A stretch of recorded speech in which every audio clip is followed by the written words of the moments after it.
इस वक्त हम रांची में जज कॉलोनी के बाहर खड़े हैं। पूजा सिंघल और सीए सुमन की रिमांड की अवधि आज समाप्त हो गई थी। जज प्रभात कुमार के आवासीय कार्यालय में ईडी की तरफ से दोनों को पेश किया गया है। ईडी ने दोनों की रिमांड की अवधि बढ़ाने की मांग की। 4-4 दिन के लिए रिमांड की अवधि दोनों की बढ़ा दी गई है। कल से फिर आने वाले 4 दिनों तक दोनों से ईडी के जोनल ऑफिस में पूछताछ होगी। मनरेगा घोटाले के पैसों की मनी लॉन्ड्रिंग की जांच ईडी कर रही थी। मनरेगा घोटाले में पूजा सिंघल की गिरफ्तारी हुई है। उनसे जुड़े 18 से ज़्यादा ठिकानों पे ईडी ने छापेमारी की थी, जिसमें एक ठिकाना उनके सीए सुमन का था। सीए सुमन के आवास से 19 करोड़ रुपए कैश मिले थे।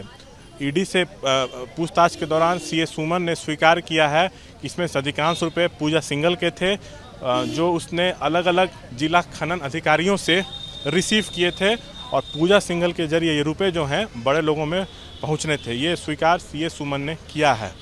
वहीं ये जो मामला है मनरेगा घोटाला का, अब इसमें ईडी की जो जांच है वो खनन विभाग के तरफ बढ़ते दिख रही है। ईडी के तरफ से पाकुड़ और दुमका के जिला खनन अधिकारियों से आज पूछताछ की गई है।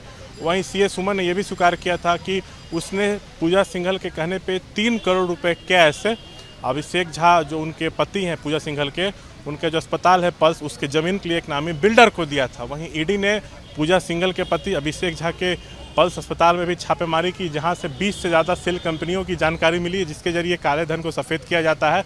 बेनामी संपत्ति के कागजात मिले, 150 करोड़ के निवेश की जानकारी मिली। ये जो ज़मीन है पल्स अस्पताल का, वो भुइयारी ज़मीन पर है, जिसकी खरीद बिक्री संभव नहीं है, लेकिन जालसाजी करके इस ज़मीन को खरीदा गया है।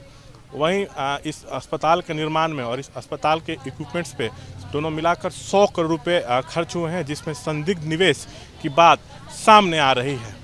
वहीं पिछले 9 दिनों से अभिषेक झा से पूछताछ चल रही है, लेकिन अब तक उनकी गिरफ्तारी नहीं हुई है। हमारे सूत्र बता रहे हैं कि उन्होंने ईडी को जांच में पूरा सहयोग किया है।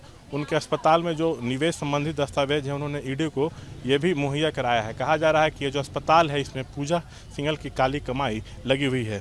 जो अंतरखाने से खबर आ रही है वो यह है कि अभिषेक झा जो हैं वो सरकारी गवाह बन सकते हैं। ईडी उनको सरकारी गवाह बना सकती है। कैमरा पर्सन शैलेश के साथ शशांक कुमार, एबीपी न्यूज़ रांची।